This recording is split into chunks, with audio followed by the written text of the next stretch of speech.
মায়ের রান্নাঘর দিয়ে বলছি আজকে পটল দই করব। তার জন্য আছে পোস্ত, কাজু, কাঁচা লঙ্কা বাটা, এই দই ফাটানো আছে, লবণ, আর ফোড়নে লঙ্কা দেবো, তেজপাতা, দালচিনি, লবঙ্গ, তেল, সাদা তেলে এই ফোড়ন দিচ্ছি, দুটো এলাচ, দালচিনি, শুকনো লঙ্কা, তেজপাতা,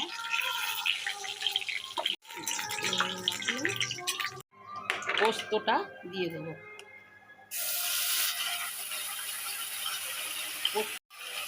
কাজু বাদাম, একে একটু নেড়ে নেবো। ফাটানোটা আছে, দিয়ে দিচ্ছি।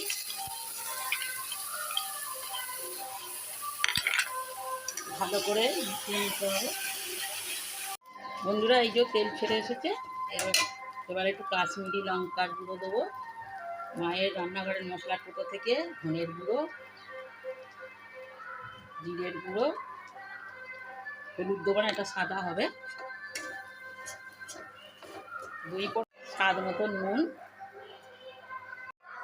এবার একটু মিষ্টি দিচ্ছি, কেননা দই দেওয়া তো একটুখানি কষা হয়ে গিয়েছে। এবার জল দিচ্ছি, তার বাটনার জল গুলো এর উপর দিয়ে ছেড়ে দেবো। নামিয়েছি। আজকে রান্না হয়েছে দই পটল, মোচা, এঁচোড়, লাউ শাক চচ্চড়ি, মুগের ডাল, চাটনি, পেঁপের চাটনি।